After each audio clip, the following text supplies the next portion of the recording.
ಭಗವದ್ಗೀತೆಯ 16ನೇ ಅಧ್ಯಾಯದಲ್ಲಿ ಕೃಷ್ಣ ಅರ್ಜುನನಿಗೆ ವಿಶೇಷವಾಗಿ ಆಸುರಿ ಸಂಪತ್ತು ಅಂದರೆ ದುಷ್ಟರು ಅವರ ಸ್ವಭಾವ ಯಾವ ರೀತಿ ಇರ್ತದೆ ಅದನ್ನು ಬಹಳ ವಿಸ್ತಾರವಾಗಿ ತಿಳಿಸ್ಕೊಂಡು ಹೋಗ್ತಾ ಇದ್ದಾನೆ. ನಮ್ಮ ಜೀವನದಲ್ಲಿ ಅವಶ್ಯವಾಗಿ ನಾವು ತಿಳ್ಕೊಳ್ಳೇಬೇಕಾದದ್ದು. ಯಾಕಂತ ಹೇಳಿದರೆ ಅಸುರರು ಯಾವುದೋ ಯುಗದಲ್ಲಿದ್ದಾರೆ ಅಂತಲ್ಲ, ಈ ಯುಗದಲ್ಲೂ ಇರ್ತಾರೆ, ನಮ್ಮೊಳಗೆ ಕೂತಿರಬಹುದು.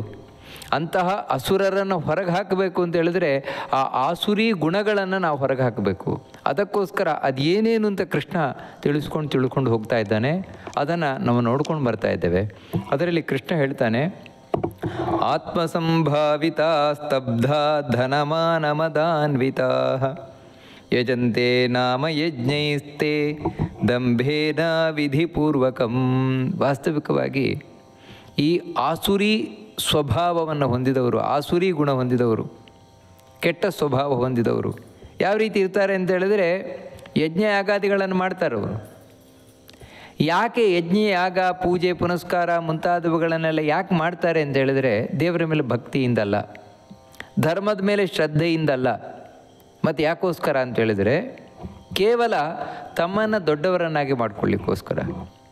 ನಾನೊಬ್ಬ ದೊಡ್ಡ ಮನುಷ್ಯ, ನಾನೊಬ್ಬ ಧಾರ್ಮಿಕ, ಜಗತ್ತಿಗೆ ತೋರಿಸಿಕೊಳ್ಬೇಕು, ಅದರಿಂದಾಗಿ 10 ಜನರಿಂದ ತಾನು ಗೌರವವನ್ನು ಗಿಟ್ಟಿಸಿಕೊಳ್ಬೇಕು.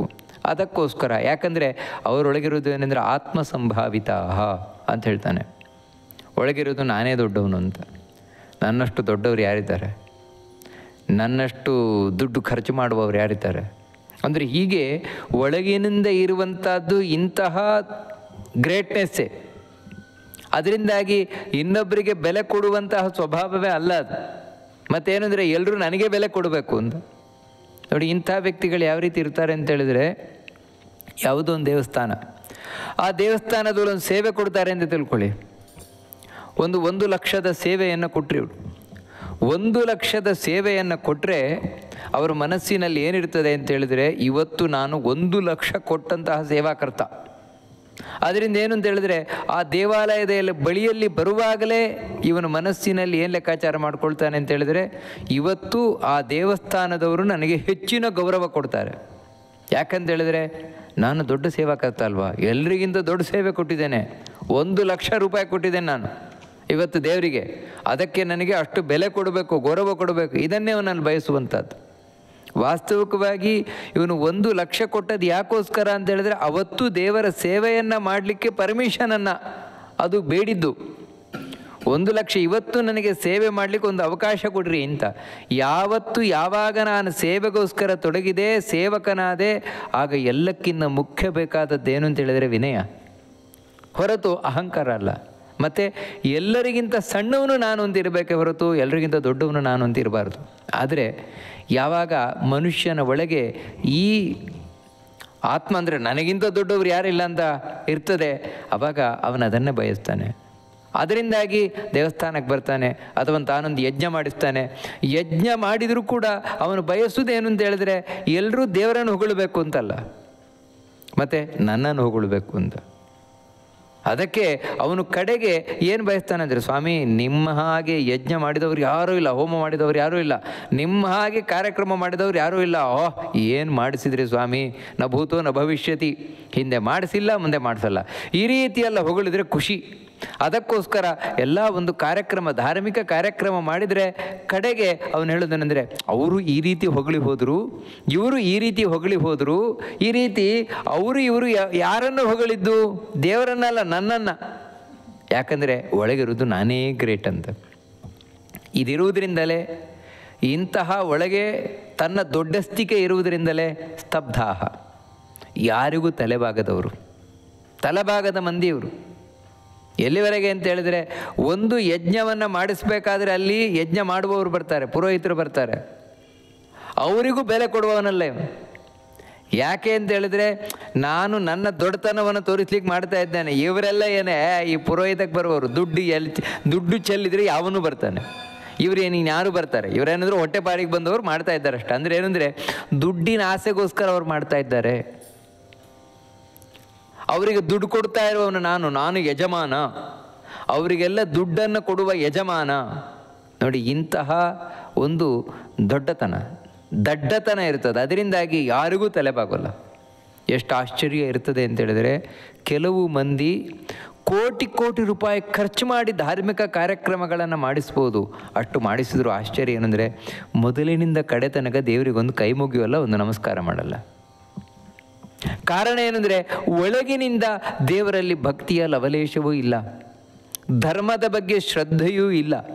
ಮತ್ತೇನೆಂದರೆ, ಒಳಗೆ ಇರುವುದು ಅಹಂಕಾರವೇ. ಒಳಗೆ ಇರುವಂಥದ್ದು ನನಗೇ ಎಲ್ಲ ಬೆಲೆ ಕೊಡಬೇಕು ಅಂತ. ನನ್ನಷ್ಟು ದೊಡ್ಡವ್ರು ಯಾರಿದ್ದಾರೆ? ಇಷ್ಟು ಖರ್ಚು ಮಾಡ್ತಾ ಇದ್ದೇನೆ, ಇಷ್ಟು ದುಡ್ಡು ಖರ್ಚು ಮಾಡೋರು ಯಾರಿದ್ದಾರೆ ಈಗಿನ ಕಾಲದಲ್ಲಿ? ಇಷ್ಟೆಲ್ಲ ಖರ್ಚು ಮಾಡೋರಿದ್ದಾರಾ? ಯಾರಾದ್ರೂ ಇದ್ದಾರಾ? ನೋಡಿ, ಹೀಗೆ ಒಳಗಿರುವುದು.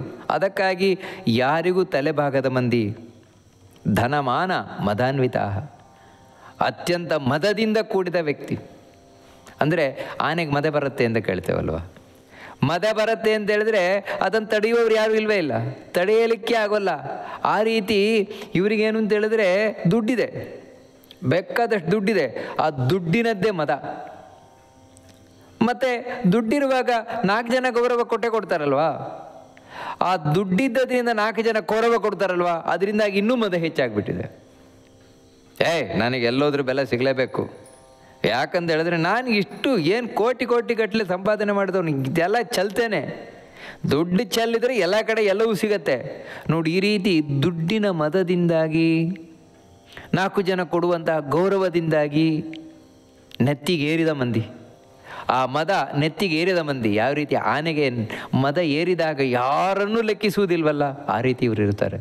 ಯಾರನ್ನೂ ಲೆಕ್ಕಿಸುವುದಿಲ್ಲ, ಯಾವುದನ್ನೂ ಲೆಕ್ಕಿಸುವುದಿಲ್ಲ. ಇಂಥವರೇ ಇವರು ಮಾಡುವ ಯಜ್ಞ. ಯಜಂತೆ ನಾಮ ಯಜ್ಞ. ಕೇವಲ ಹೆಸರಿಗೆ ಮಾತ್ರ ಒಂದು ಯಜ್ಞ ಅಂತದು. ಅವರು ಅಂಥ ಹೋಮ ಮಾಡಿಸಿದ್ರಿ, ಏನು ಅಯುತ ಚಂಡಿಕಾಯಾಗ, ನಿಯುತ ಚಂಡಿಕಾಯಾಗ, ಈ ರೀತಿ ಏನು ಮಾಡಿದರು, ಕೋಟಿ ಕೋಟಿ ಗಟ್ಟಲೆ ಖರ್ಚು ಮಾಡಿದರು, ಏನು ಎಲ್ಲವೂ ಫಸ್ಟ್ ಕ್ಲಾಸ್ ಐಟಮ್ಗಳೇ. ಈ ರೀತಿ ನೀವು ಎಲ್ಲ ಹೇಳ್ಬೋದು. ಆದರೆ ಅದೆಲ್ಲವೂ ಕೂಡ ಕೇವಲ ಬೂಟಾಟಿಕೆ ಆಗಿರ್ತದೆ. ಎಲ್ಲವೂ ಬೂಟಾಟಿಕೆ ಇವರದ್ದು. ಕಾರಣ ಏನು ಅಂತ ಹೇಳಿದರೆ, ಇವರಿಗೆ ದೇವರು ಬೇಕಾಗಿಲ್ಲ, ಧರ್ಮ ಬೇಕಾಗಿಲ್ಲ, ಪಾಪ ಪುಣ್ಯದ ಮೇಲೆ ನಂಬಿಕೆ ಇಲ್ಲ. ಮತ್ತೇನೆಂದರೆ, ನಾನೊಬ್ಬ ಧಾರ್ಮಿಕ ಅಂತ ಆಗಬೇಕು, 4 ಜನ ಅದರಿಂದಾಗಿ ನನಗೆ ಗೌರವ ಕೊಡಬೇಕು, ಧಾರ್ಮಿಕರು ಅಂತ ಹೇಳುವಂಥವ್ರು ನನಗೆ ಗೌರವ ಕೊಡಬೇಕು. ಮತ್ತು ಇನ್ನೊಂದೇನೆಂದರೆ, ನೀವು ಧಾರ್ಮಿಕರು ಅಂತ ನೀವು ಸೋಗು ಹಾಕಿಕೊಂಡು ತೋರಿಸಿದರೆ ಜಗತ್ತಿಗೆ, ಜಗತ್ತು ಬೇಗ ನಿಮ್ಮನ್ನು ನಂಬ್ತದೆ. ನಾಸ್ತಿಕನನ್ನು ಬೇಗ ನಂಬೋಲ್ಲ, ಆಸ್ತಿಕನನ್ನು ಜನ ಬೇಗ ನಂಬಿಬಿಡ್ತಾರೆ. ಇವಾಗ ಒಬ್ಬ ನಾಮ ಹಾಕಿದವನನ್ನು ಜನ ಎಷ್ಟು ನಂಬ್ತಾರೆ, ಕೃಷ್ಣ ಗೋವಿಂದ ಅಂತ ಹೇಳುವವನ ಎಷ್ಟು ನಂಬ್ತಾರೆ, ಅಷ್ಟು ನಾಮ ಹಾಕದವನನ್ನು ನಂಬುವುದಿಲ್ಲ,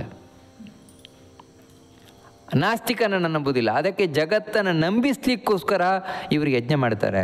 ಆದರೆ ಮಾಡುವುದೇವನೆಂದರೆ ಡಂಭಾಚಾರಕ್ಕೋಸ್ಕರ. ಅಂದರೆ ಒಳಗೊಂದು ಹೊರಗೊಂದು, ಒಳಗೆ ಏನೂ ಇಲ್ಲ, ದೇವರಲ್ಲಿ ನಂಬಿಕೆ ಇಲ್ಲ, ಆದರೆ ಹೊರಗಿನಿಂದ ಭಾರೀ ಭಕ್ತಿಯ ನಾಟಕ ಮಾಡೋದು. ಕೈ ಮುಗಿಯುವುದೇನು, ನಮಸ್ಕಾರ ಮಾಡೋದೇನು, ಅವರನ್ನು ಕರೆಯುವುದೇನು, ಇವರನ್ನು ಕರೆಯುವುದೇನು, ಎಲ್ಲರನ್ನ ಕರೆಯುವುದು, ದೊಡ್ಡ ಮನುಷ್ಯರನ್ನು ಕರೆಯುವುದು, ತಮ್ಮ ಯಾಗಕ್ಕೆ, ತಮ್ಮ ಯಜ್ಞಕ್ಕೆ, ತಮ್ಮ ಪೂಜೆಗೆ, ಪುನಸ್ಕಾರಕ್ಕೆ. ಯಾಕೋಸ್ಕರ ಅಂತ ಹೇಳಿದರೆ, ಆ ಎಲ್ಲ ಯಜ್ಞಾಗಾದಿಗಳನ್ನು ಮಾಡಿದ ಮೇಲೆ ಅಂಥ ದೊಡ್ಡ ಮನುಷ್ಯರನ್ನು ಕೂರಿಸಿ ಸಭೆ ಮಾಡಿಸಿ ತನ್ನನ್ನು ಹೊಗಳಿಸಿಕೊಳ್ಳುವುದು, ಅವರ ಮೂಲಕ ತನ್ನನ್ನು ಹೊಗಳಿಸಿಕೊಳ್ಳುವುದು ವಿನಯದಿಂದಲೇ. ಇದೆಲ್ಲ ಯಾವ ರೀತಿ ಇರ್ತಾರೆ ಕೆಲವರು ಮಂದಿ, ವಿನಯದಿಂದಲೇ. ಸ್ವಾಮಿ, ನಮಗೇನಿಲ್ಲ, ಮಾಡಿದ್ದೇವೆ, ಎಲ್ಲ ದೇವರು ಕೊಟ್ಟದ್ದು, ನಮಗೇನಿಲ್ಲ. ಈಗ ಇದರ ಬಗ್ಗೆ ಮಾತಾಡ್ತಾರೆ. ಇದರ ಬಗ್ಗೆ ಮಾತಾಡೋದು ಅಂತ ಹೇಳಿದ್ರೇನು, ಇವನನ್ನು ಹೊಗಳಲೇಬೇಕು ಅಂದರೆ ಇವನ ಹೊಗಳಿಕೆಗಾಗಿ ಇಷ್ಟೆಲ್ಲ ಮಾಡ್ತಾ ಇದ್ದಾರೆ. ಮತ್ತಿನ್ನೊಂದೇನೆಂದರೆ ಅವಿಧಿಪೂರ್ವಕಂ. ಇಂತಹ ಅಸುರರು, ದುಷ್ಟರು, ಇವರು ಮಾಡುವ ಯಾಗ ಯಾವತ್ತೂ ಶಾಸ್ತ್ರದಲ್ಲಿದ್ದಾಗಿರುವುದೇ ಇಲ್ಲ ಅಂತ ಹೇಳ್ತಾರೆ. ಶಾಸ್ತ್ರಕ್ಕೆ ವಿರುದ್ಧವಾಗಿ ಮಾಡುವವರು. ಅಂದರೆ ಶಾಸ್ತ್ರಕ್ಕೆ ವಿರುದ್ಧವಾಗಿ ಮಾಡೋದು ಅಂತ ಹೇಳಿದ್ರೇನು, ಇವರಿಗೆ ಪಬ್ಲಿಸಿಟಿ ಬೇಕು, ಇವರು ಫೇಮಸ್ ಆಗಬೇಕು. ಅದಕ್ಕೋಸ್ಕರ ಫೇಮಸ್ ಆಗಲಿಕ್ಕೆ, ಪಬ್ಲಿಸಿಟಿ ಸಿಗಲಿಕ್ಕೆ ಯಾವ ರೀತಿ ಬೇಕೋ ಆ ರೀತಿ ಮಾಡ್ತಾರೆ ಹೊರತು, ಪುಣ್ಯ ಬರಬೇಕು, ದೇವರಿಗೆ ಖುಷಿಯಾಗಬೇಕು, ಆ ರೀತಿ ಮಾಡಲಿಕ್ಕೆ ಹೋಗೋದೇ ಇಲ್ಲ. ಯಾಕೆ ಅಂದರೆ ನಿಮಗೆ ಆಶ್ಚರ್ಯ ಏನು ಅಂದರೆ, ನಾನು ಶಾಸ್ತ್ರೀಯವಾಗಿ ಮಾಡಲಿಕ್ಕೆ ಹೋಗ್ತೇನೆ ಅಂತ ಹೇಳಿದಾಗ ನಿಮಗೆ ಪಬ್ಲಿಸಿಟಿ ಸಿಗೋಲ್ಲ. ಕಾರಣ ಏನು ಅಂತ ಹೇಳಿದ್ರೆ, ಯಾವಾಗ ನೀವು ಪಬ್ಲಿಸಿಟಿಗೆ ಹೋಗ್ತೀರಿ, ನಾನು ಫೇಮಸ್ ಆಗಬೇಕು, ನಾನು ಒಂದು ಯಜ್ಞ ಮಾಡಿದೆ ಅಂತ ಆಗಬೇಕು, ಆಗ ಏನು ಅಂತ ಹೇಳಿದ್ರೆ ಅಲ್ಲಿ ಯಾರು ಬರಬಾರ್ದು ಅವ್ರು ಬರಲೇಬೇಕಲ್ಲಿ, ಅಯೋಗ್ಯರು ಬರಲೇಬೇಕು. ಅಂದರೆ ನಿಜವಾಗಿಯೂ ಕೂಡ ನಾಸ್ತಿಕರು. ಇವಾಗ ಕೆಲವು ರಾಜಕಾರಣಿಗಳಿರ್ತಾರೆ ಅಥವಾ ಕೆಲವರೊಂದು ಪ್ರತಿಷ್ಠಿತ ವ್ಯಕ್ತಿಗಳಿರ್ತಾರೆ, ಅವ್ರಿಗೆ ದೇವರ ಬಗ್ಗೆ ನಂಬಿಕೆ ಇರೋಲ್ಲ, ಯಾವುದ್ರ ಬಗ್ಗೆ ನಂಬಿಕೆ ಇರೋಲ್ಲ. ಆದರೆ ನಾನು ಮಾಡುವ ಯಜ್ಞ ಯಾಗ ಪೂಜೆ ಪುನಸ್ಕಾರಕ್ಕೆ ಅಂಥ ದೊಡ್ಡ ದೊಡ್ಡ ಮನುಷ್ಯರು ಬಂದ್ರೇ ನಾಳೆ ಪೇಪರಲ್ಲಿ ಬರೋದು, ಅವರು ಭಾಗವಹಿಸಿದರು, ಇವರು ಭಾಗವಹಿಸಿದರು, ಅಂಥ ಚಲನಚಿತ್ರ ನಟರು ಭಾಗವಹಿಸಿದರು, ಇವರು ಈ ರೀತಿ ಎಲ್ಲ ಆದರೆ ನಾಳೆ ಆ ಕಾರ್ಯಕ್ರಮ ಭಾರೀ ಒಂದು ವಿಜೃಂಭಣೆಯ ಕಾರ್ಯಕ್ರಮ ಅಂತ ಆಗುತ್ತೆ. ಆದರೆ ವಾಸ್ತವಿಕವಾಗಿ ಇವರಲ್ಲಿ ಭಗವದ್ ಭಕ್ತರು ಇರಬಹುದು, ಇಲ್ಲ ಅಂತಲ್ಲ. ಆದರೆ ಹೆಚ್ಚು ನಾವು ನೋಡುವಂಥದ್ದು ಏನಂದರೆ ಇವರೆಲ್ಲ ನಾಸ್ತಿಕರು ಹೇಗಿರ್ತಾರೆ, ಡಂಭಾಚಾರಿಗಳೇ. ಅಂಥವರನ್ನೇ ಕರೆದು ಕೂರಿಸಿ ಮಾಡಿಸಿದರೆ ಇನ್ನೇನಾಗುತ್ತೆ. ಮತ್ತು ಇನ್ನೊಂದೇನು ಅಂದರೆ ಆ ಇಡೀ ಯಜ್ಞ ಯಾಗ ಪೂಜೆ ಪುನಸ್ಕಾರದಲ್ಲಿ ಮುಖ್ಯ ಏನು ಅಂತ ಹೇಳಿದ್ರೆ ಡಂಭಾಚಾರ, ಆಡಂಬರವೇ ಮುಖ್ಯವಾಗಿರ್ತದೆ ಹೊರತು ಶಾಸ್ತ್ರ ಮುಖ್ಯ ಆಗಿರೋಲ್ಲ. ಶಾಸ್ತ್ರದಲ್ಲಿ ಹೇಳಿದ್ದು ಮುಖ್ಯ ಆಗೋಲ್ಲ. ಅದಕ್ಕೆ ಎಲ್ರಿಗೂ ಇವಾಗ ಪುರೋಹಿತರಿಗೆ ಹೇಳೋದೇನು ಅಂತ ಹೇಳಿದ್ರೆ ಬರುವವರು ಎಲ್ರಿಗೂ ಕೂಡ ಚೆನ್ನಾಗಿ ಕಾಣಬೇಕು, ಆ ರೀತಿ ಮಾಡ್ಬೇಕು. ನೀವು ಎಷ್ಟು ಬೇಕಾದರೂ ಖರ್ಚಾಗಲಿ ನೋಡುವವರಿಗೆ ವಿಜೃಂಭಣೆಯಿಂದ ಕಾಣಬೇಕು.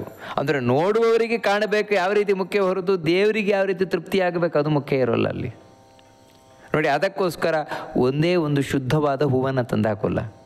ಲಕ್ಷಗಟ್ಟಲೆ ಡೆಕೋರೇಷನ್ ಮಾಡ್ಬೋದು ಹೂವಿನದ್ದು, ಆದರೆ ಶುದ್ಧವಾದ ಹೂವಿರೋಲ್ಲ, ಶುದ್ಧವಾದ ವಸ್ತು ಇರೋಲ್ಲ, ಶುದ್ಧವಾದ ವ್ಯಕ್ತಿಗಳಿರೋಲ್ಲ. ಯಾಕಂದರೆ ಅಲ್ಲಿ ಶುದ್ಧತೆ ಬೇಕಾಗೇ ಇಲ್ಲ. ಅಲ್ಲಿ ಬೇಕಾಗಿರುವಂಥದ್ದು ಕೇವಲ ಪ್ರಸಿದ್ಧಿ. ಇದು ಅಸುರರು ಮಾಡುವ ಯಜ್ಞ ಈ ರೀತಿ ಇರ್ತದೆ ಅಂತ. ನಾವು ಇಂಥ ಯಜ್ಞ ಯಾಗ ಪೂಜೆ ಪುನಸ್ಕಾರಗಳನ್ನು ಇವತ್ತು ಬೇಕಾದಷ್ಟು ನೋಡ್ತೇವೆ.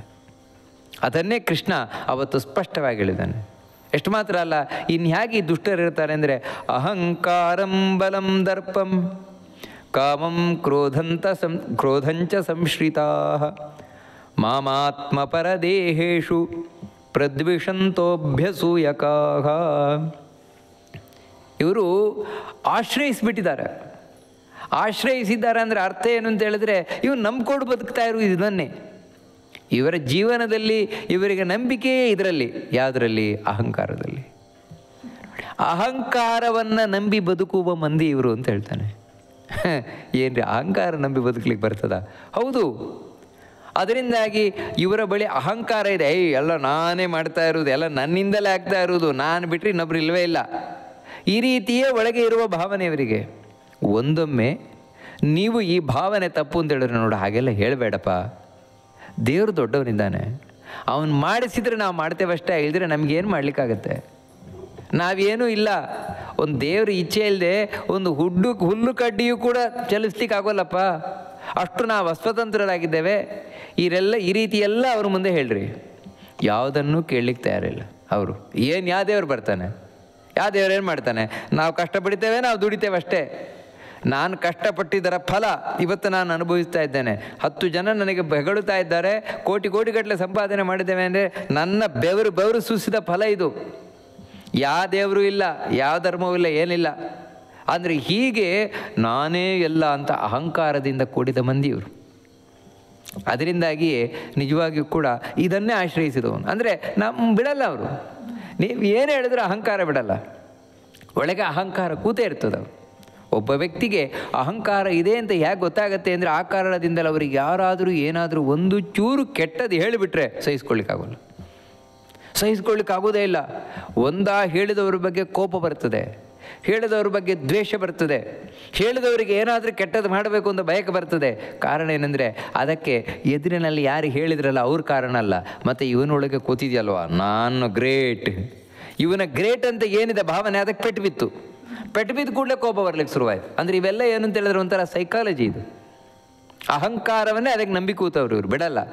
ಇನ್ನು ಬಲವನ್ನು ನಂಬಿ ಕೂತವ್ರು ಏನು ಅಂತ ಹೇಳಿದ್ರೆ ನನಗೆ ದುಡ್ಡಿನ ಬಲ ಇದೆ, ನನಗೆ ಜನ ಬಲ ಇದೆ, ಚಿಟಿಕಿ ಹೊಡೆದ್ರೆ 1000 ಜನ ಬರ್ತಾರೆ ನನಗೆ, ನಾನು ಕೋಟಿಗಟ್ಟಲೆ ಚಲ್ತೇನೆ, ಬೇಕಾದಷ್ಟಿದೆ, ನಿಮ್ಗೆ ಯಾಕೆ ಹೆದರಬೇಕು, ಅವ್ರಿಗೆ ಯಾಕೆ ಹೆದರಬೇಕು? ಅಷ್ಟು ಮಾತ್ರ ಅಲ್ಲ, ನನಗೆ ವಿದ್ಯಾಬಲ ಇದೆ, ಚೆನ್ನಾಗಿ ತಿಳ್ಕೊಂಡಿದ್ದೇನೆ ನಾನು.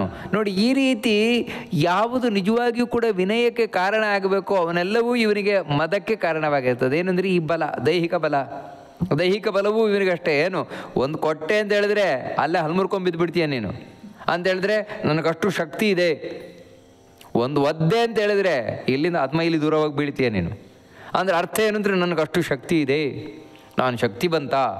ಇಂಥ ಭ್ರಮೆ, ಈ ಭ್ರಮೆಯಲ್ಲೇ ಬಿದ್ದ ಮಂದಿ. ಮತ್ತು ದರ್ಪಂ, ದರ್ಪಕ್ಕೆ ಒಳಗಾದ ಮಂದಿ ಅಂತ ಹೇಳಿದ್ರೆ, ನಾನು ಯಾರಿಗೂ ಹೆದರಲ್ಲ, ನನಗೆ ಯಾರು ಏನೂ ಮಾಡಲಿಕ್ಕಾಗೋಲ್ಲ, ಯಾಕಂತ ಹೇಳಿದ್ರೆ ನನಗಷ್ಟು ತಾಕತ್ತಿದೆ ನೋಡಿ. ಈ ರೀತಿ ತನ್ನ ಬಗ್ಗೆನೇ ತಾನು ಹೇಳ್ಕೊಳ್ಳೋದು. ನಿಜವಾಗಲೂ ಕೂಡ ಒಳಗೆ ಈ ರೀತಿ ಇದೆಯಾ ಅವನಿಗೆ? ಇಲ್ಲ, ಒಳಗೆ ಭಯ ಇದೆ. ಒಳಗೆ ಭಯ ಇಲ್ಲ ಅಂತಲ್ಲ, ಆದರೆ ಹೊರಗೆ ಮಾತ್ರ ನನ್ನಷ್ಟು ಧೈರ್ಯವಂತ ಇನ್ಯಾರೂ ಇಲ್ಲ, ಈ ರೀತಿ ಹೇಳಿಕೊಳ್ಳುವಂಥ ಮಂದಿ. ಇದು ದರ್ಪ. ಇನ್ನು ಆಸೆ, ಸಿಟ್ಟು, ಇವುಗಳನ್ನು ಆಶ್ರಯಿಸಿದವರು. ಅದಕ್ಕೋಸ್ಕರ ಇವನ ಜೀವನದಲ್ಲಿ ಏನಂದರೆ ಆಸೆ ಮುಖ್ಯ. ಅದು ಬೇಕು, ಇದು ಬೇಕು, ಅದು ಬಡಿಬೇಕು, ಇದು ಬಡಿಬೇಕು, ಇದನ್ನೇ ನಂಬಿ ಕೂತ ಮಂದಿ. ನೀವು ಎಷ್ಟು ಹೇಳಿದ್ರು ಕೇಳಲ್ಲ. ನೀವು ಬೇಕು ಹೇಳಿದ್ರೆ, ನೋಡಪ್ಪ ಅದನ್ನು ಆಸೆ, ಇದನ್ನು ಯಾಕೆ ಪಡ್ತೀಯ? ದೇವ್ರು ಕೊಟ್ಟರೆ ನಮಗೆ ಸಿಕ್ಕೇ ಸಿಗತ್ತೆ, ಸುಮ್ಮನೆ ಯಾಕೆ ಆಸೆ ಪಡ್ತೀಯ? ಈ ರೀತಿ ಹೇಳಿದ್ರೆ ಅವ್ರು ಕೇಳುವ ಮಂದಿ ಅಲ್ಲ. ಇವಾಗ ದೇವ್ರು ತಂದು ಕೊಟ್ಬಿಡ್ಲಿ, ಆಗಿದ್ರೆ ನಾನು ಕೇಳ್ತಾ ಇದ್ದೇನೆ, ದೇವ್ರು ತಂದು ಕೊಟ್ಬಿಡ್ಲಿ, ನಿಮ್ಮ ದೇವ್ರು ತಂದು ಕೊಡ್ತಾನಾ? ಏನಿಲ್ಲ, ನಾವು ಬಯಸಬೇಕು, ನಾವು ಪಡಿಬೇಕಷ್ಟೇ. ಹೀಗೆ ತಮ್ಮ ಒಳಗಿರುವಂತಹ ಕೆಟ್ಟ ಆಸೆಗಳನ್ನು ಸಮರ್ಥಿಸಿಕೊಳ್ಳುವ ಮಂದಿ, ಸಿಟ್ಟನ್ನು ಬಿಡದ ಮಂದಿ, ಸಿಟ್ಟನ್ನು ನಂಬಿಕೊಂಡಿರುವ ಮಂದಿ. ಅಂದರೆ ಸಿಟ್ಟನ್ನು ನಂಬಿಕೊಂಡಿರ್ತಾರೆ ಅಂತ ಹೇಳಿದ್ರೆ, ಮತ್ತೆ ನಾನು ಬೈಲಿಲ್ಲ ಅಂತ ಹೇಳಿದ್ರೆ, ನಾನು ಕೋಪ ಮಾಡ್ಕೊಳ್ಳಿಲ್ಲ ಅಂತ ಹೇಳಿದ್ರೆ ಆಫೀಸಲ್ಲಿ ನನ್ನ ತಿಂದಾಕ್ಬಿಡ್ತಾರೆ. ಏನಿಲ್ಲ, ಅಲ್ಲಿ ನರಸಿಂಹಾವತಾರವೇ, ನರಸಿಂಹಾವತಾರದಲ್ಲೇ ಇರಬೇಕು. ಹಾಗಿದ್ರೇ ಜನ ಕೇಳೋದು. ಅಂದರೆ ನೋಡಿ, ಇವನು ಸಿಟ್ಟು ಮಾಡ್ತಾನಲ್ವ, ಆ ಸಿಟ್ಟು ಗ್ರೇಟ್ ಅಂತ ಹೇಳೋದು. ಆ ರೀತಿ ತಿಳ್ಕೊಂಡು ಬಂದೆ. ನಾನು ಮನೆಗೆ ಹೋಗಿ ಒಂದು ಕಣ್ಣು ಬಿಟ್ಟೆ ಅಂತ ಹೇಳಿದ್ರೆ ಗಡ ಗಡ ಗಡ ಗಡ ನಡಗುತ್ತಾರೆ ಎಲ್ಲ. ಅಂತ ಹೇಳಿದ್ರೆ ಏನಂದರೆ ತನ್ನ ಸಿಟ್ಟಿಗೆ ಅಷ್ಟು ಬೆಲೆ ಇದೆ, ಅದಕ್ಕೆ ಸಿಟ್ಟು ಮಾಡಬೇಕು. ಅದಕ್ಕೋಸ್ಕರ ಹೇಳಿದೆ, ಪಾಪ ಇದ್ದರೆ ಏನು ನಡೆಯಲ್ಲ, ಸಿಟ್ಟು ಮಾಡಬೇಕು, ಸಾರಿ ಚೆನ್ನಾಗಿ ಬೈಬೇಕು. ಅಂದರೆ ಈ ರೀತಿ ತಮ್ಮ ಒಳಗೆ ಕೂತಿರುವಂತಹ ದುಷ್ಟ ಗುಣ ಕೋಪ, ಆ ಕೋಪವನ್ನೇ ದೊಡ್ಡತನ ಅಂತ ಹೇಳಿಕೊಳ್ಳುವಂತಹ ದಡ್ಡ ಮಂದಿ ಇವರು, ಈ ಅಸುರರು ಅಂತ ಹೇಳ್ತಾನೆ. ಅದರಿಂದಾಗಿಯೇ ಇವರು ನನ್ನನ್ನು ದ್ವೇಷ ಮಾಡ್ತಾರೆ ಎಂದು ಕೃಷ್ಣ ಹೇಳ್ತಾನೆ. ಎಲ್ಲಿ ದ್ವೇಷ ಮಾಡ್ತಾರೆ? ದೇವಸ್ಥಾನದಲ್ಲಿರುವ ವಿಗ್ರಹದಲ್ಲ. ಮತ್ತು ಮಾಂ ಆತ್ಮಪರದೇಹೇಶು ಪ್ರದ್ವಿಷಂತಹ, ತಮ್ಮೊಳಗಿರುವ ನನ್ನನ್ನು ದ್ವೇಷ ಮಾಡ್ತಾರೆ, ಇನ್ನೊಬ್ಬರೊಳಗಿರುವ ದೇವರನ್ನು ದ್ವೇಷ ಮಾಡ್ತಾರೆ. ಅಂದರೆ ತಮ್ಮೊಳಗಿರುವ ದೇವರನ್ನು ದ್ವೇಷ ಮಾಡುವುದು ಅಂತ ಹೇಳಿದ್ರೇನು? ಪ್ರತಿಯೊಬ್ಬ ವ್ಯಕ್ತಿಯ ಒಳಗೂ ದೇವರು ಕೂತಿದ್ದಾನೆ. ಆ ದೇವರು ಎಲ್ಲರಿಂದ ಎಲ್ಲವನ್ನು ಮಾಡಿಸ್ತಾ ಇದ್ದಾನೆ. ಆದರೆ ಇದನ್ನು ಮರೆತು ನಾನೇ ಎಲ್ಲ ಮಾಡ್ತಾ ಇರೋದು, ಯಾವ ದೇವ್ರು ಬರ್ತಾನೆ? ನಮ್ಮ ಕಷ್ಟಕ್ಕೆ ಯಾವ ದೇವ್ರು ಬರ್ತಾನೆ? ಯಾವ ದೇವ್ರು ಏನು ಮಾಡಲ್ಲ. ನಾವು ಮಾಡಿದರೆ ಅದರ ಫಲ ಉಂಟಷ್ಟೇ. ನಮಗೆ ಎಲ್ಲ ನಾವೇ ಪಡೆಯುವುದು, ನಾವು ಕಷ್ಟಪಡೋದು, ನಾವು ಅದರ ಫಲ ಪಡೆಯುವುದು. ಯಾವ ದೇವ್ರು ಏನು ಮಾಡ್ಲಿಕ್ಕೆ ಬರ್ತಾನೆ ನಿಮಗೆ ಎಲ್ಲಿವರೆಗೆ ಅಂತ ಹೇಳಿದರೆ? ಈ ರೀತಿ ಮಾತಾಡ್ತಾ ಇದ್ದಾನಲ್ವ ಅವನು, ದೇವರನ್ನು ಬೈತಾ ಮಾತಾಡ್ತಾ ಇದ್ದಾನಲ್ವ. ಈ ಬೈತಾ ಮಾತಾಡ್ತಾ ಇರುವುದಕ್ಕೂ ಶಕ್ತಿ ಕೊಡ್ತಾ ಇರುವವನೊಳಗಿರುವ ದೇವರೇ. ಇಲ್ಲದೆ ಇವನಿಗೆ ಬೈಯುವ ತಾಕತ್ತೂ ಇಲ್ಲ ಇವನಿಗೆ.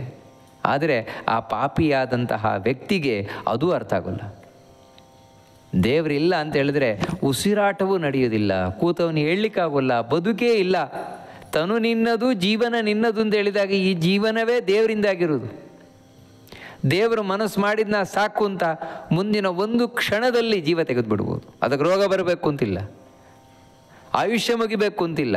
ಮತ್ತು ದೇವರಿಗೆ ಇಚ್ಛೆ ಒಂದು ಮುಗಿದ್ರೆ ಸಾಕು ಇವನಿಗೆ ಈ ಜನ್ಮ ಸಾಕು ಅಂತ ಹೇಳಿದ್ರೆ ಕೂತವನು, ಗಟ್ಟಿಮುಟ್ಟಾಗಿದ್ದವನು, ಕೂತವನು, ಮಾತಾಡ್ತಾ ಇರೋವನು ಅಲ್ಲೇ ಕುಸಿದು ಬೀಳ್ತಾನೆ. ಕೂಡಲೇ ಪ್ರಾಣ ಪಕ್ಷಿ ಹಾರೋಗುತ್ತೆ.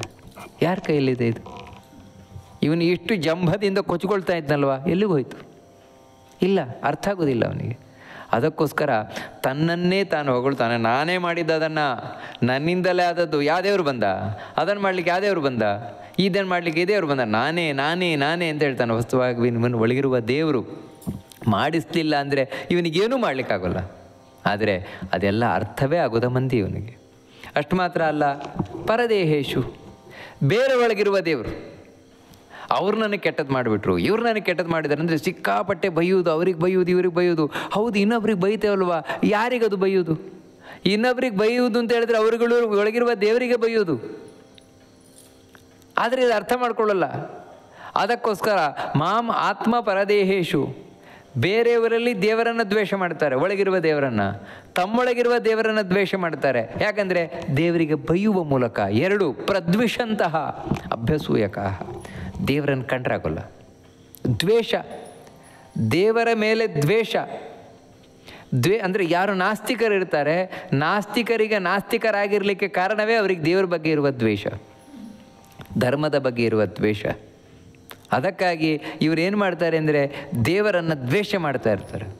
ಅಂದರೆ ದ್ವೇಷ ಮಾಡೋದು ಅಂತ ಹೇಳಿದ್ರೆ ದೇವರ ಬಗ್ಗೆ ಕೇಳಲಿಕ್ಕಾಗೋಲ್ಲ, ದೇವರ ಬಗ್ಗೆ ತಾವು ಹೇಳುವುದೇ ಇಲ್ಲ. ಇನ್ನೊಬ್ರು ಯಾರಾದರೂ ಮಾಡ್ತಾ ಇದ್ದರೆ ನೋಡಲಿಕ್ಕಾಗಲ್ಲ, ಅಲ್ಲಿ ಹೋಗೋದು ಕೇಳಿ ಮಾಡೋದು, ದೇವರ ಬಗ್ಗೆ ಟೀಕೆ ಮಾಡೋದು. ಯಾಕೆ ನೀನು ದೇವ್ರು ಯಾಕೆ ಆಗಿದ್ರೆ ದೇವ್ರು ಬಂದು ಹೀಗೆ ಮಾಡಬೇಕಿತ್ತು, ದೇವ್ರು ಬಂದು ಹಾಗೆ ಮಾಡಬೇಕಿತ್ತು, ಯಾಕೆ ನಿಮ್ಮ ದೇವ್ರು ಬರ್ತಾ ಇಲ್ಲ ನೋಡಿ, ಈ ರೀತಿ ತಾವು ಪ್ರಶ್ನೆ ಮಾಡೋದು. ಇದು ದ್ವೇಷ. ಅಷ್ಟು ಮಾತ್ರ ಅಲ್ಲ, ಅಭ್ಯಸೂಯಕಾಹ, ಅಸೂಯೆ ಬೇರೆ ಅಂತ ಹೇಳಿದ್ರೆ ಏನಂದರೆ ದೇವರಲ್ಲಿ ಕೆಟ್ಟ ಕೆಟ್ಟ ಗುಣಗಳನ್ನು ಹೇಳುವಂಥದ್ದು. ಭಾರಿ ನಿಮ್ಮ ದೇವರು ಅಂತ ಹೇಳ್ತೀರಲ್ವ, ನೋಡಿ ನಿಮ್ಮ ಕೃಷ್ಣ ನೋಡಿ ಎಂತ ಹೇಗೆ ಹೆಣ್ಮಕ್ಳಿಂದ ಬಿದ್ದದ್ದು, ಇದು ನಿಮ್ಮ ದೇವರು, ಹಣೆ ಬರ, ನಿಮ್ಮ ದೇವರು ಅಂದರೆ ಹೀಗೇನೆ. ಇನ್ನು ರಾಮ ಅಂತ ಹೇಳ್ತೀರಲ್ವ, ಅವನ ಹೆಂಡ್ತಿನೇ ಸಾಕ್ಲಿಕ್ಕಾಗಲಿಲ್ಲ, ಅವನಿಗೆ ಹೆಂಡ್ತಿನೇ ಸಾಕ್ಲಿಕ್ಕಾಗದೆ ಕಾಡಿ ಕಳಿಸಿದವನ ದೇವರನ್ನು ಪೂಜೆ ಮಾಡ್ತಾರಲ್ಲ ನೀವು. ನಂತರ ಹೀಗೆ ನಾವು ಯಾವುದನ್ನು ದೇವರನ್ನು ಮಹಿಮೆ ಅಂತ ಹೇಳ್ತೇವೋ ಅದನ್ನು ಟೀಕೆ ಮಾಡ್ಕೊಂಡು ಕೂತಿರುವವರು, ಅದನ್ನು ಆಕ್ಷೇಪ ಮಾಡುವಂಥವ್ರು, ದೇವರಲ್ಲೂ ಕೂಡ ಕೆಟ್ಟ ಗುಣವನ್ನು ಹೇಳುವಂಥವ್ರು. ಅದ್ಯಾಕೆ ನಿಮ್ಮ ದೇವರೆಲ್ಲ ಹಾಗೆ ಮಾಡ್ತಾನೆ, ನೋಡಿ ನಿಮ್ಮ ದೇವ್ರು ಇಷ್ಟೇನಾ, ನಿಮ್ಮ ದೇವ್ರು ಅಷ್ಟೇನಾ ಅಂತ ಹೇಳಿ ಗೇಲಿ ಮಾಡುವಂಥ ಮಂದಿ.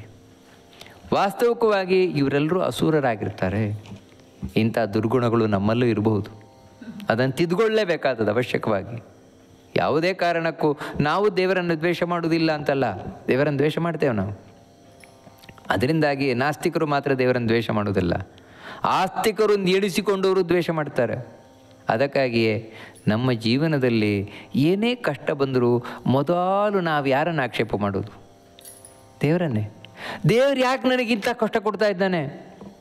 ದೇವರಿಗೆ ಅಷ್ಟು ಪೂಜೆ ಮಾಡಿದೆ, ಇಷ್ಟು ಪುನಸ್ಕಾರ ಮಾಡಿದೆ, ಆ ಯಾತ್ರೆ ಮಾಡಿದೆ, ಈ ಯಾತ್ರೆ ಮಾಡಿದೆ, ಇಷ್ಟು ಮಾಡಿದರೂ ಕೂಡ ದೇವ್ರು ನನಗೆ ಇಷ್ಟೇ ಕೊಟ್ಟದಲ್ವಾ, ದೇವ್ರ ಕಷ್ಟವೇ ಕೊಟ್ಟದಲ್ವಾ, ದೇವ್ರು ಹೀಗೆ ಮಾಡ್ತಾ ಇದ್ದಾನಲ್ವಾ, ದೇವ್ರು ಯಾಕೆ ಈ ರೀತಿ ಮಾಡ್ತಾ ಇದ್ದಾನೆ? ಇದಕ್ಕಿಂತ ದೊಡ್ಡದು ದೇವರನ್ನು ದ್ವೇಷ ಮಾಡೋದು ಬೇಕಾ? ಯಾಕೆ ಅಂತ ಹೇಳಿದ್ರೆ ಜೀವನದಲ್ಲಿ ಒಳ್ಳೇದು ಮಾಡಲಿಕ್ಕೋಸ್ಕರವೇ ಇರುವವನು ದೇವರು, ಒಳ್ಳೆಯವನು ದೇವರು. ನಮಗೆ ಕೆಟ್ಟದ್ದನ್ನು ಮಾಡಿ ದೇವರಿಗೆ ಏನಾಗಬೇಕಾಗಿದೆ? ಕೇವಲ ದೇವರು ಒಳ್ಳೆಯದನ್ನು ಮಾಡಲಿಕ್ಕೋಸ್ಕರವೇ ಇವಳಿಗೆ ಇರುವಂಥವನು. ಆದರೆ ಅದನ್ನು ಅರ್ಥ ಮಾಡಿಕೊಳ್ಳದ ಮಂದಿ ದೇವರ ಬಗ್ಗೆ ಆಕ್ಷೇಪ ಮಾಡ್ತಾರೆ. ಯಾಕೆ ನನಗೆ ದೇವರು ಹಾಗೆ ಮಾಡಿಬಿಟ್ಟ, ಯಾಕೆ ದೇವರು ಈಗ ಮಾಡಿಬಿಟ್ಟ ಅಂತ. ಯಾಕಂದರೆ ಒಳಗಿರುವುದು ಆಸುರಿ ಭಾವನೆ, ಹೊರಗಿನಿಂದ ಕೇವಲ ಭಕ್ತಿಯ ಪ್ರದರ್ಶನ ಅಷ್ಟೇ. ನಿಜವಾದ ಭಕ್ತನಾದವನು ಯಾವತ್ತೂ ದೇವರಲ್ಲಿ ಅಪನಂಬಿಕೆಯನ್ನು ಹೊಂದುವುದಿಲ್ಲ, ನಂಬಿಕೆ ಕಳ್ಕೊಳ್ಳೋದಿಲ್ಲ. ಜೀವನದಲ್ಲಿ ಕಷ್ಟದ ಮೇಲೆ ಕಷ್ಟ ಬರಲಿ, ಹಾಗಿದ್ರೂ ಕೂಡ ಅವನ ನಂಬಿಕೆ ದೇವರಲ್ಲಿ ಹಾಗೇ ಇರ್ತದೆ, ಇನ್ನೂ ಹೆಚ್ಚಾಗ್ತದೆ ಹೊರತು ದೇವ್ರು ನನಗೆ ಯಾಕೆ ಈ ರೀತಿ ಮಾಡಿಬಿಟ್ಟ, ದೇವ್ರಿಗೆ ಅಷ್ಟು ಪೂಜೆ ಮಾಡಿದೆ, ಇಷ್ಟು ಪುನಸ್ಕಾರ ಮಾಡಿದೆ, ದೇವ್ರು ಯಾಕೆ ನನಗೆ ಕೆಟ್ಟದ್ದು ಮಾಡಿಬಿಟ್ಟ, ಹಾಗಿದ್ರೆ ಇಷ್ಟೆಲ್ಲ ಮಾಡಿದ್ದು ವೇಸ್ಟ್, ಈ ದೇವರು ಇಲ್ಲ, ದಿಂಡ್ರು ಇಲ್ಲ, ಏನೂ ಇಲ್ಲ ನೋಡಿ, ಈ ರೀತಿ ಯಾವತ್ತೂ ಹೋಗಲ್ಲ ಅವನು. ಮತ್ತೇನಂತ ಹೇಳಿದರೆ ಏನೇ ಪುಣ್ಯಕರ್ಮ ಮಾಡ್ತಾನೆ ದೇವರಿಗೆ ಅರ್ಪಣೆ ಮಾಡ್ತಾನೆ. ದೇವರೇ ನೀನು ಮಾಡಿಸಿದ್ಯಾ, ನಾನು ಮಾಡಿದ್ದೇನೆ. ಜೀವನದಲ್ಲಿ ಕೆಟ್ಟದಾಯಿತು ಅಂತ ತಿಳ್ಕೊಳ್ಳಿ, ಕೆಟ್ಟದ್ದು ಅಂತ ತಿಳ್ಕೊಳ್ಳೋದೇ ಇಲ್ಲ ಅವನು. ಮತ್ತು ದೇವ್ರು ನಾನು ಒಳ್ಳೆಯದಕ್ಕೆ ಏನೋ ಮಾಡ್ತಾ ಇದ್ದಾನೆ ನೋಡಿ, ಈ ರೀತಿ ತಿಳ್ಕೊಳ್ಳೋ ದೇವ್ರು ನಾನು ಒಳ್ಳೆಯದಕ್ಕೆ ಮಾಡ್ತಾ ಇದ್ದಾನೆ.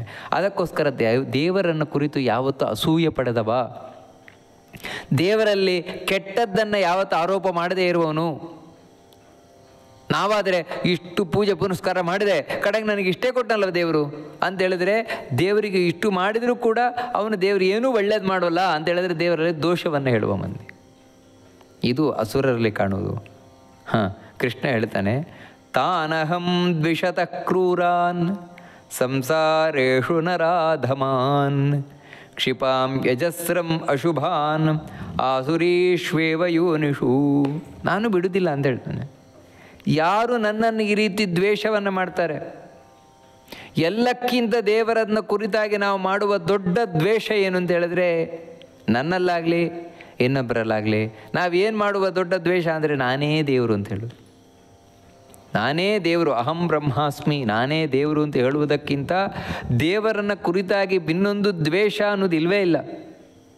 ಇವಾಗ ಒಬ್ಬ ವ್ಯಕ್ತಿ ಇದ್ದಾನೆ, ಅವನು ರಾಜನನ್ನು ದ್ವೇಷ ಮಾಡ್ತಾನೆ, ಆ ಊರಿನ ರಾಜವನ್ನು ದ್ವೇಷ ಮಾಡ್ತಾನೆ. ಅದು ನಮ್ಗೆ ಯಾಕೆ ಗೊತ್ತಾಗುತ್ತೆ? ನಾನೇ ರಾಜ ಅಂತ ಹೇಳೋದು. ಈ ದೇಶದ ರಾಜ ನಾನೇ, ಈ ದೇಶದ ರಾಜ ನಾನೇ, ಈ ರೀತಿ ತಿರುಗಿದ ಅಂತ ಹೇಳಿದ್ರೆ ಅವಾಗ ಜನ ಬಿಡ್ತಾರೆ ಅವನನ್ನು, ರಾಜ ಬಿಡ್ತಾನೆ ಅವನನ್ನು. ಯಾಕಂತ ಹೇಳಿದ್ರೆ ನೀನೇನು ಮಾಡ್ತಾ ಇದ್ದೀಯ, ನನ್ನ ಪಟ್ಟದಲ್ಲಿ ನೀನು ಬಂದು ಕೂರ್ತೀಯ, ನಾನೇ ರಾಜ ಅಂತ ಹೇಳ್ತು, ಸುಳ್ಳು ಹೇಳ್ತಾ ಇದೆಯಾ ಅಂತ ಹೇಳಿ ಅವನಿಗೆ ಶಿಕ್ಷಿಸ್ತಾನೆ ಇಲ್ವೋ? ಅದೇ ರೀತಿ ನಮ್ಮನ್ನು ನಾವು ರಾಜರು ಅಂತ, ನಾನೇ ದೇವರು ಅಂತ ಹೇಳಿಕೊಂಡು ಅಂತ ಹೇಳಿದರೆ ಅದರಷ್ಟು ದ್ವೇಷ ದೇವರನ್ನು ಕುರಿತು ಇನ್ನೊಂದಿಲ್ವೇ ಇಲ್ಲ. ಇನ್ನೊಂದೇನೆಂದರೆ ದೇವರಲ್ಲಿ ಇಲ್ಲ ಸಲ್ಲದ ದುರ್ಗುಣಗಳನ್ನು ಹೇಳುವುದು, ದೇವರಲ್ಲೂ ದುರ್ಗುಣಗಳನ್ನು ಹೇಳುವುದು. ಮತ್ತೇನಂತ ಹೇಳಿದ್ರೆ ದೇವರು ಅಷ್ಟು ಒಳ್ಳೆಯವನಲ್ಲ, ದೇವರು ಒಳ್ಳೆಯವನಲ್ಲ ಅಂತ ಹೇಳೋದು. ದೇವರಿಗೂ ನಮ್ಮ ಹಾಗೆ ಕೋಪ ಇದೆ, ತಾಪ ಇದೆ, ಕಾಮ ಇದೆ, ಈ ರೀತಿ ದೇವರಲ್ಲಿ ನಾವು ದೋಷಗಳನ್ನು ಆರೋಪ ಮಾಡುವಂಥದ್ದು. ಇವೆಲ್ಲವೂ ಕೂಡ ನಾವು ದೇವರನ್ನು ಮಾಡುವ ದ್ವೇಷಗಳೇ. ಕೃಷ್ಣ ಹೇಳ್ತಾನೆ, ಈ ರೀತಿ ಯಾರು ನನ್ನನ್ನು ದ್ವೇಷ ಮಾಡ್ತಾರೆ. ಒಟ್ಟಿಗೆ ಏನು ಅಂತ ಹೇಳಿದ್ರೆ ದೇವರನ್ನು ಹೊಗಳದ ಮಂದಿ, ದೇವರನ್ನು ಮನಸಾರ ಹೊಗಳದ ಮಂದಿ ದೇವರ ದ್ವೇಷಿಗಳೇ. ನಾವು ಹೊಗಳುವುದು ಮನಸಾರ ಹೊಗಳಬೇಕು. ಇವಾಗ ಒಂದು ವಿಷ್ಣು ಸಹಸ್ರನಾಮ ಹೇಳ್ತೇನೆ ಅಂತ ತಿಳ್ಕೊಳ್ಳಿ, ವಿಷ್ಣು ಸಹಸ್ರನಾಮವನ್ನು ಹೇಳಿದ ಕೂಡಲೇ ನಾವು ದೇವ್ರ ಭಕ್ತರಾಗಲ್ಲ. ಭಜನೆ ಮಾಡ್ತೇನೆ, ಭಜನೆ ಮಾಡಿದ ಕೂಡಲೇ ನಾನು ದೇವ್ರ ಭಕ್ತನಾಗಲ್ಲ. ಯಾಕೆ ಅಂತ ಹೇಳಿದ್ರೆ ನಾನು ವಿಷ್ಣು ಸಹಸ್ರನಾಮವನ್ನೇನು ಹೇಳ್ತಾ ಇದ್ದೇನೆ, ಆದರೆ ಅಲ್ಲಿ ಗುಣಗಾನ ಮಾಡ್ತಾ ಇಲ್ಲ. ದೇವರು ಗುಣಗಾನ ಮಾಡಬೇಕು. ಗುಣಗಾನ ಅಂತ ಹೇಳಿದ್ರೆ ವಿಶ್ವಂ ವಿಷ್ಣುರುವ ಷಟ್ಕಾರೋ ಭೂತ ಭವ್ಯ ಭವತ್ ಪ್ರಭು. ವಿಶ್ವ ಅಂತ ಹೇಳಿದಾಗ ವಿಶ್ವ ಅಂತ ಹೇಳಿದ್ರೆ ಏನರ್ಥ? ದೇವರ ಏನು ಗುಣ ಹೇಳ್ತಾ ಇದೆ, ಒಳ್ಳೆ ಗುಣ ಹೇಳ್ತಾ ಇದೆ, ಅದು ತಿಳ್ಕೊಳ್ಬೇಕು. ಆಗ ನೀವು ಗುಣಗಾನ ಮಾಡಿದರೆ. ಅದೇ ರೀತಿ ವಿಷ್ಣು, ವಿಷ್ಣು ಅಂತ ಹೇಳಿದ್ರೆ ಏನು? ಇದು ಬರೀ ಶಬ್ದ ಅಲ್ಲ, ಇದಕ್ಕೆ ಅರ್ಥ ಇದೆ. ಏನರ್ಥ? ದೇವರನ್ನು ಹೊಗಳುತ್ತಾ ಇದೆ. ಹೀಗೆ ಒಂದೊಂದು ಶಬ್ದಗಳು ದೇವರ ಹೊಗಳಿಕೆಯಾಗಿದೆ. ಈ ರೀತಿ ನಾವು ತಿಳಿದು ಹೇಳಿದಾಗ ನಿಜವಾಗಿಯೂ ಕೂಡ ಅದು ಭಕ್ತಿಯಿಂದ ಕೂಡಿದಾಗ್ತದೆ. ಅದು ಭಗವಂತನಿಗೆ ಇಷ್ಟ ಆಗತ್ತೆ. ಹಾಗಿಲ್ಲದೆ ಇದ್ದರೆ, ದೇವರ ಗುಣಗಳನ್ನು ತಿಳಿದೇ ಇದ್ದರೆ ಮೆಕ್ಯಾನಿಕಲ್, ಸುಮ್ಮನೆ ಮೆಕ್ಯಾನಿಕಲ್ ಆಗಿ ಮಾಡೋದಷ್ಟೇ. ಅದೇ ಡಂಭೇನ ಅಂತ ಕೃಷ್ಣ ಹೇಳಿದಾಗೆ, ಡಂಬಾಚಾರಕ್ಕೋಸ್ಕರ ಮಾಡೋದಷ್ಟೇ. ಇನ್ನು ದೇವರನ್ನು ದ್ವೇಷಿಸುವಂಥದ್ದೇನಿದೆ, ಅದು ಎಲ್ಲಕ್ಕಿಂತ ಕೆಟ್ಟದು. ಯಾರು ಆ ರೀತಿ ದ್ವೇಷ ಮಾಡ್ತಾರೆ ಅಂಥವರನ್ನು, ಕ್ರೂರರನ್ನು ಕೃಷ್ಣ ಹೇಳ್ತಾನೆ, ತಾನ್ ಅಹಂ ದ್ವಿಷತಃ ಕ್ರೂರಾನ್. ದ್ವೇಷ ಮಾಡ್ತಾ ಇರುವಂತಹ ನನ್ನನ್ನು ಕುರಿತು ಇವರು ಕ್ರೂರವಾದ ಮಂದಿ. ಇವರು ಒಳ್ಳೆಯವರಲ್ಲ, ಖಂಡಿತ ಒಳ್ಳೆಯವರಲ್ಲ. ಯಾಕಂದರೆ ಒಳ್ಳೆಯವರಾದರೆ ನನ್ನನ್ನು ದ್ವೇಷ ಮಾಡಲಿಕ್ಕೆ ಆಗೋಲ್ಲ. ಯಾಕೆಂತ ಹೇಳಿದ್ರೆ ಒಂದು ಪ್ರಾಣಿಗೆ ಏನು ಕೊಡ್ಲಿಕ್ಕೆ ಹೋದರೂ ಕೂಡ ಅವ್ರಿಗೇನು ಕಾಣುತ್ತೆ ಅಂದರೆ ಒಳಗಿರುವ ದೇವರಿಗೆ ಕೊಡ್ತಾ ಇದ್ದಾನೆ. ಯಾರಿಗೆ ಏನು ಕೊಟ್ಟರು ಕೂಡ ಒಳಗಿರುವ ದೇವರಿಗೆ ಕೊಡ್ತಾ ಇದ್ದಾನೆ. ಕಂಡಲ್ಲಿ ನಿನ್ನ ವಿಶ್ವರೂಪ ಕಾಂಬೋರು ಅಂತ ಹೇಳಿದಾಗ ಎಲ್ಲ ಕಡೆ ದೇವರನ್ನು ಕಾಣುವ ಮಂದಿ ಭಗವದ್ ಭಕ್ತರು. ಅದಕ್ಕೋಸ್ಕರ ಅವರು ಯಾವತ್ತೂ ಕೂಡ ದ್ವೇಷ ಮಾಡಲಿಕ್ಕೆ ಹೋಗಲ್ಲ. ಆದರೆ ಯಾರು ಪಾಪಿಗಳಿದ್ದಾರೋ ಅವರು ನನ್ನನ್ನು ದ್ವೇಷ ಮಾಡ್ತಾ ಇರ್ತಾರೆ. ಅಂತಹ ಕ್ರೂರಿಗಳನ್ನು, ನರಾಧಮಾನ್, ಮನುಷ್ಯರಲ್ಲಿಯೂ ಕೂಡ ನೀಚಾತಿನೀತ ಮನುಷ್ಯರನ್ನು ಸಂಸಾರೇಶು ಕ್ಷಿಪಾಮಿ. ಅವರಿಗೆ ನರಕ ಅಂತೂ ಇದ್ದೇ ಇದೆಯಲ್ವ. ನಾವು ಹೋದ ಬಾರಿ ಕೇಳಿದಾಗೆ ಕೆಟ್ಟ ನರಕ, ಮೈಲಿಗೆ ಕೊಳಕು ನರಕ ಅವರ ಪಾಲಿಗಿದ್ದೇ ಇದೆ. ಆದರೆ ಆ ನರಕಕ್ಕೆ ತಳ್ಳುವಗಿಂತಕ್ಕಿಂತ ಮುಂಚೆ ಅವರನ್ನು ತಗೊಂಬಂದು ಈ ಸಂಸಾರದಲ್ಲಿ ಎಸಿತೇನೆ ಅಂತ ಹೇಳ್ತಾನೆ ದೇವರು. ಸಂಸಾರೇಶು ನರಾಧಮಾನ್ ಕ್ಷಿಪಾಮಿ. ಈ ಸಂಸಾರಕ್ಕೆ ತಗೊಂಬಂದು ಎಸಿತೇನೆ ಅವರನ್ನು. ಎಲ್ಲಿ ಎಸಿತೇನೆ? ಅದು ಹೇಗೆ? ಅಜಸ್ರಂ ಅಂತ ಹೇಳಿದ್ರೆ ಬಹಳ ಕಾಲದವರೆಗೆ ಮತ್ತೆ ಮತ್ತೆ ಮತ್ತೆ ಮತ್ತೆ ಅವರನ್ನು ಎಸಿತಾ ಇರ್ತೇನೆ. ಎಲ್ಲಿ ಅಂತ ಹೇಳಿದ್ರೆ ಅಶುಭಾನ್ ಆಸುರೇಶ್ವೇವ ಯೋನಿಷು.